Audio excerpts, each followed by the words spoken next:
Assalamualaikum warahmatullahi wabarakatuh. Selamat pagi, siang, sore, dan malam. Izinkan saya memperkenalkan diri. Perkenalkan, nama saya Yeni Anggren Fadilah dengan NIM 2020-31265 dari kelas Machine Learning D. Di sini saya akan menjelaskan soal ujian kemarin. Ada dua topik di sini. Yang pertama yaitu regresi linier dan yang kedua yaitu klasifikasi net bias. Sebelum masuk ke codingannya, alangkah baiknya kita perlu mengetahui tentang teori dari regresi linier. Regresi linier merupakan analisis yang dapat digunakan untuk melakukan prediksi atau ramalan terhadap keadaan yang akan terjadi selanjutnya. Tujuan utama dari analisis regresi ini adalah untuk melihat hubungan sebab akibat yang terjadi antara variabel yang satu dengan yang lainnya. Variabel penyebab dari regresi dikenal juga sebagai variabel X, variabel penjelas, variabel explanatory, atau variabel independen. Sedangkan variabel yang terkena dampak dikenal sebagai variabel Y, variabel yang dipengaruhi, variabel dependen, atau variabel terikat. Rumus persamaan regresi linear dari X terhadap Y dirumuskan sebagai Y sama dengan A plus BX, di mana Y merupakan variabel terikat, X variabel bebas, A itu intercept, dan B koefisien regresi atau slope. Nah, dalam regresi ini kita menggunakan dataset yang namanya Air Quality UCI. Jadi, dataset ini berisi sekitar 9.357 contoh respon rata-rata per jam dari susunan 5 sensor kimia oksida logam yang disematkan dalam perangkat multisensor bahan kimia kualitas jalan di dalam kota Italia. Data direkam dari Maret 2004 hingga Februari 2005. Selama 1 tahun, mewakili rekaman terlama yang tersedia secara bebas dari respon perangkat sensor kimia kualitas udara yang digunakan di lapangan.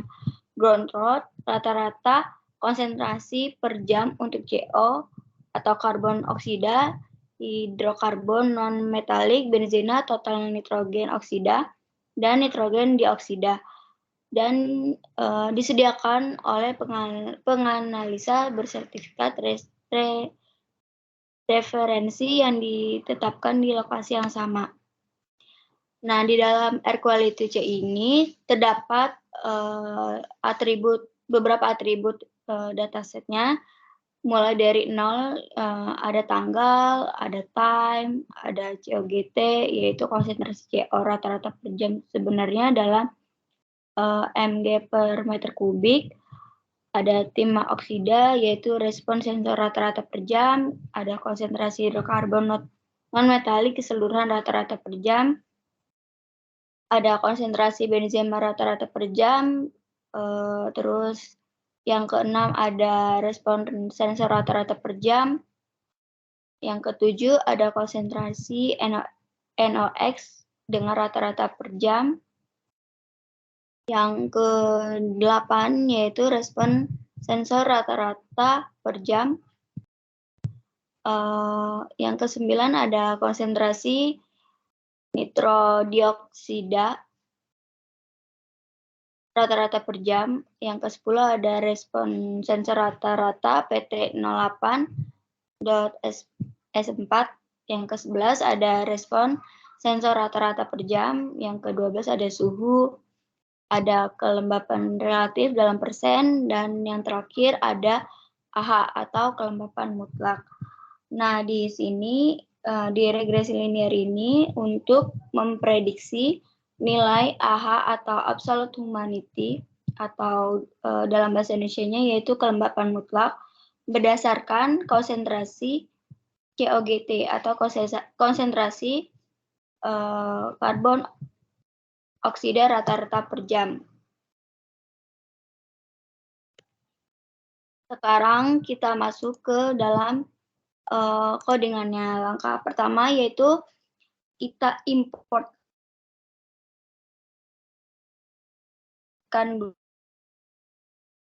dulu atau input importnya yang fungsinya untuk import library ini ada import NumPy, fungsinya untuk proses komputasi numerik. Yang kedua ada import pandas, fungsinya untuk mengolah suatu data. Yang ketiga ada scikit-learn untuk membantu processing data yang gunanya untuk kebutuhan machine learning atau data science. Nah, yang kedua selanjutnya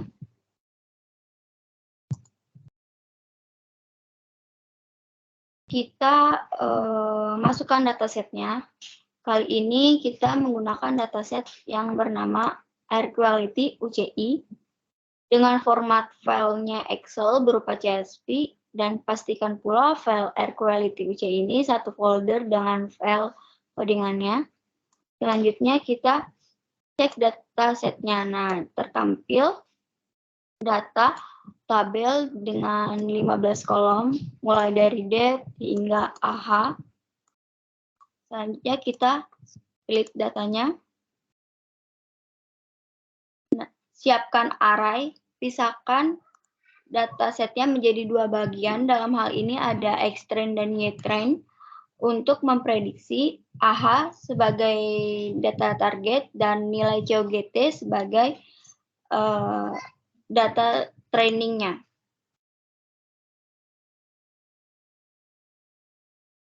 Selanjutnya kita lihat data COGT-nya atau Xtrain-nya, maka akan tertampil secara menurun. Nah, kenapa bisa menurun seperti ini?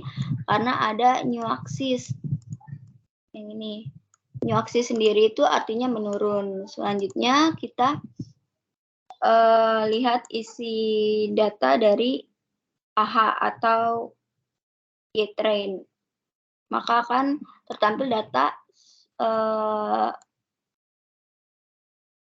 menyamping karena di sini tuh tidak ada new axis. Habis dari data split, kita buat modelnya.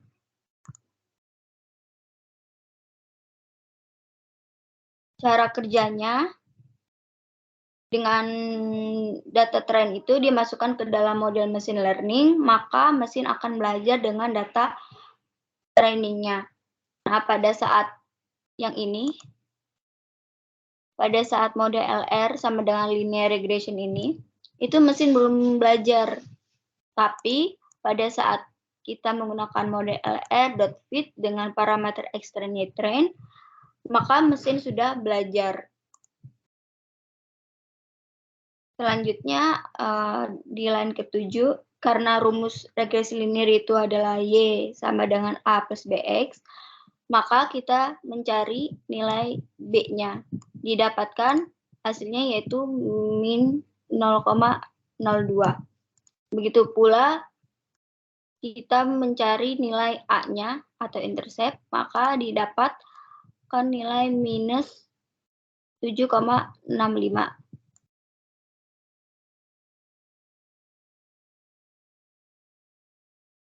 Habis itu kita testing datanya.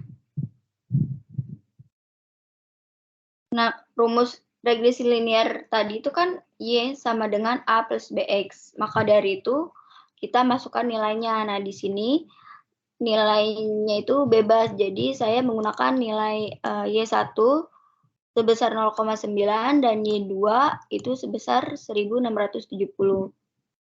Jadi ini tuh bisa angkanya bisa berapa aja bebas. Selanjutnya kita Y-test Y1, Y2 dari sini. Habis itu kita X-test-nya sebesar 0,9 dan 1670 dari line 9 ini. Selanjutnya kita prediksi. Artinya data X-test yang tadi itu memiliki fungsi untuk memprediksi dari data AH.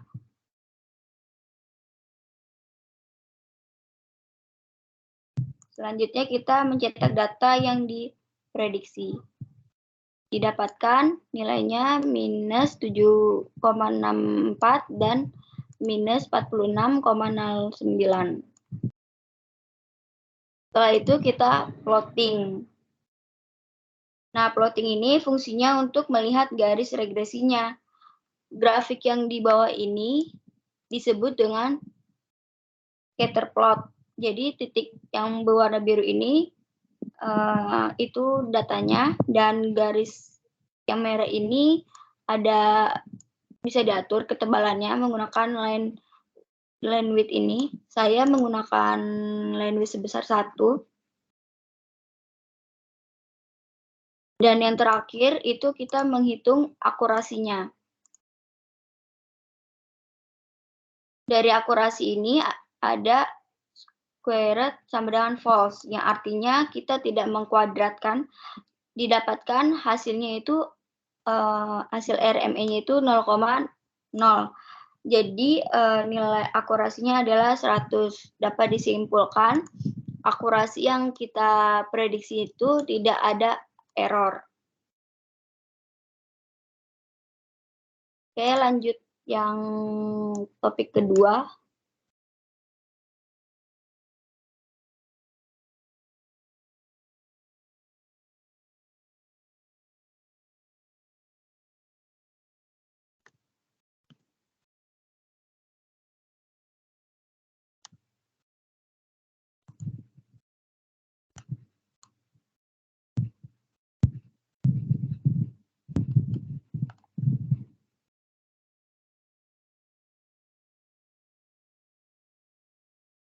Yang kedua itu ada naive Bayes. Jadi naive Bayes itu metode yang cocok untuk klasifikasi biner dan multiclass.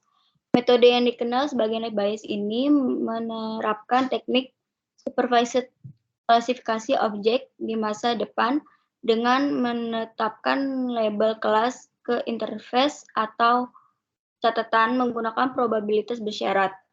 Nah, probabilitas bersyarat adalah ukuran peluang suatu peristiwa yang terjadi berdasarkan peristiwa yang lain yang telah terjadi. Di dalam naive Bayes nanti, kita menggunakan dataset yang bernama email. Jadi tujuannya untuk mengklasifikasikan pemfilteran spam dan spam anonim dari pengirim email promosi. Di dalam dataset tersebut ada sekitar 3002 atribut.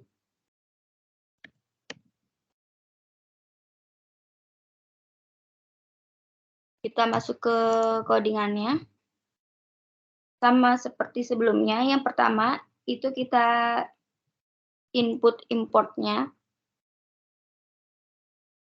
Di sini di naive Bayes ini menggunakan import NumPy. Fungsinya untuk proses komputasi numerik, dan yang kedua menggunakan import pandas untuk mengolah suatu data.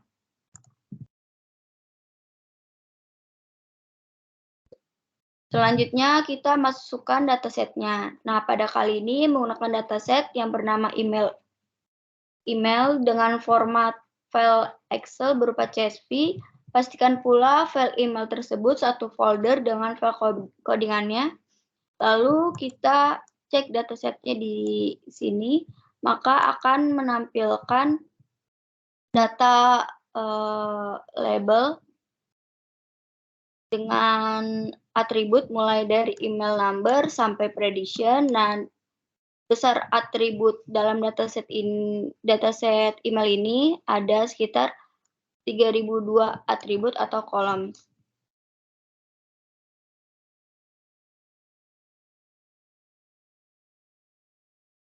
Selanjutnya kita pisahkan kolom mana yang akan menjadi data test menjadi fitur, dan kolom mana yang akan menjadi dependent variabelnya. Biasanya dependent dalam suatu table yang ada paling kanan. Di sini data dependent atau data testingnya itu prediction, atau bisa disebut juga kesimpulannya. Jadi data dependent ini bergantung pula dengan data data fitur lainnya. Jadi mulai dari email number sampai dry di sini.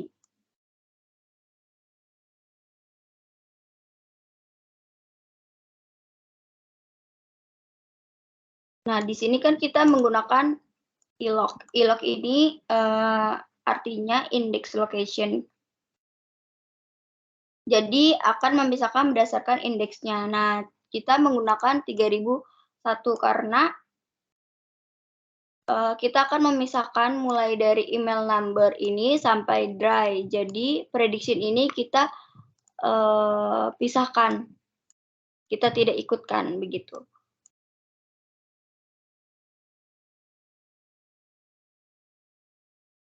Selanjutnya kita cek data X-nya.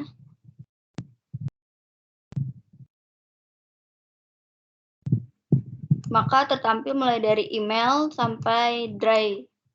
Dari sini, dari email sampai dry. Begitu pula kita cek data Y-nya atau prediction-nya. Maka akan tertampil mulai dari 0 sampai 0.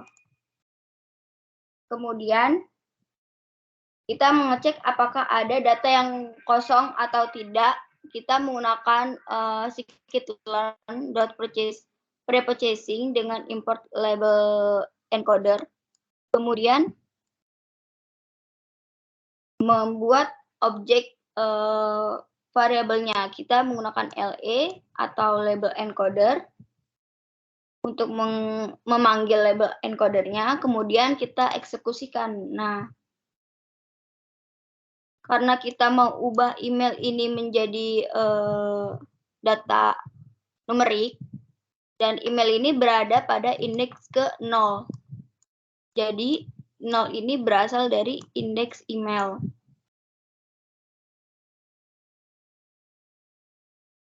Kemudian kita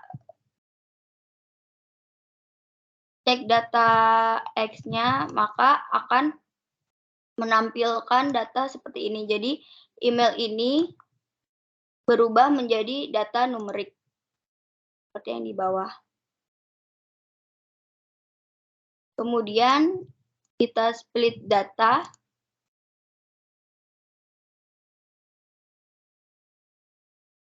Dalam split data nanti kita akan membagi X dan Y-nya menjadi X-test dan Y-train. Begitu pula dengan Y-nya menjadi Y-train dan Y-test.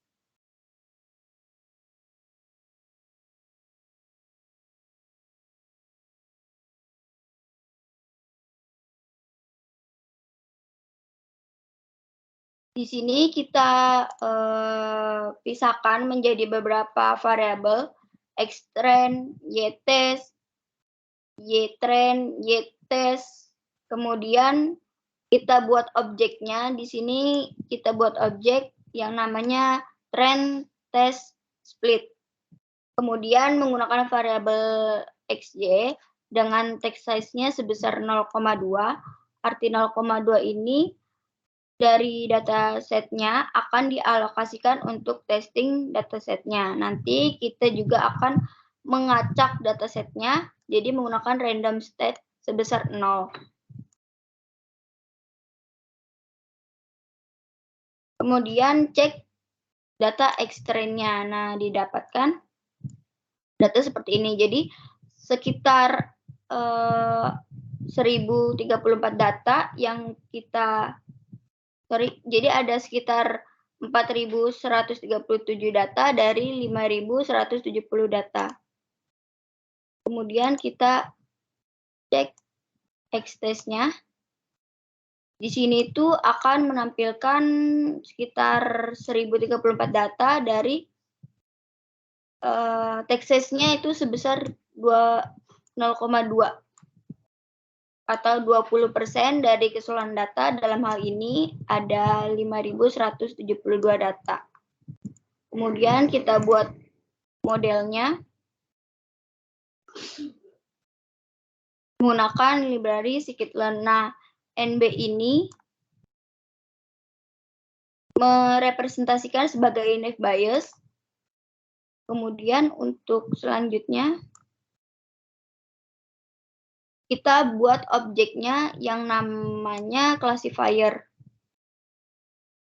Sedangkan Xtrain Ytrain ini adalah classifier trainingnya.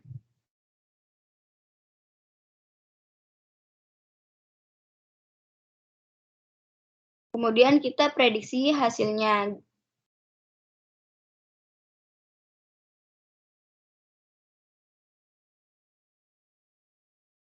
Jadi kita membuat variabel ypred ini untuk memprediksi hasil. Kemudian kita cek yprednya dan cek y-testnya. Nah, di sini angkanya itu sudah sama ya. Bisa diartikan bahwa model yang kita buat itu sudah bagus untuk dilakukan klasifikasi. Kemudian kita evaluasi model atau melihat seberapa akurasi dari model yang kita sudah buat tadi. Dan didapat akurasinya sebesar 0,97.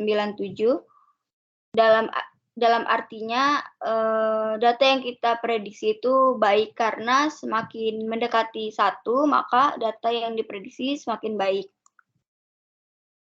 Ini juga sama sebenarnya untuk melihat akurasi dari model yang kita buat. Yang membedakan hanya persentasenya aja. Di sini menggunakan persentase, yang di sini tidak. Jadi fungsi akurasi skor ini untuk mengetahui atau membandingkan antara data yang sebenarnya dengan data yang kita prediksi seberapa akurat. Dan yang terakhir itu untuk confusion matrix. Untuk melihat confusion matrix, di confusion matrix ini hanya ada 2, yaitu 0 dan 1.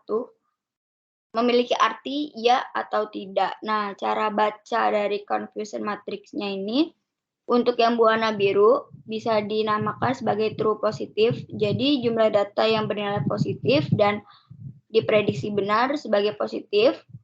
Untuk yang kotak kedua berwarna ungu bernilai 24 ini dinamakan false positif. Jadi jumlah data yang bernilai negatif dan diprediksi sebagai positif. Yang ketiga, kotak berwarna kuning dinamakan true negatif. Artinya jumlah data yang bernilai negatif dan diprediksi benar sebagai positif. Kemudian yang terakhir, namanya false negatif. Yang kotak berwarna ungu bernilai 7 ini memiliki arti jumlah data yang bernilai positif dan diprediksi sebagai negatif.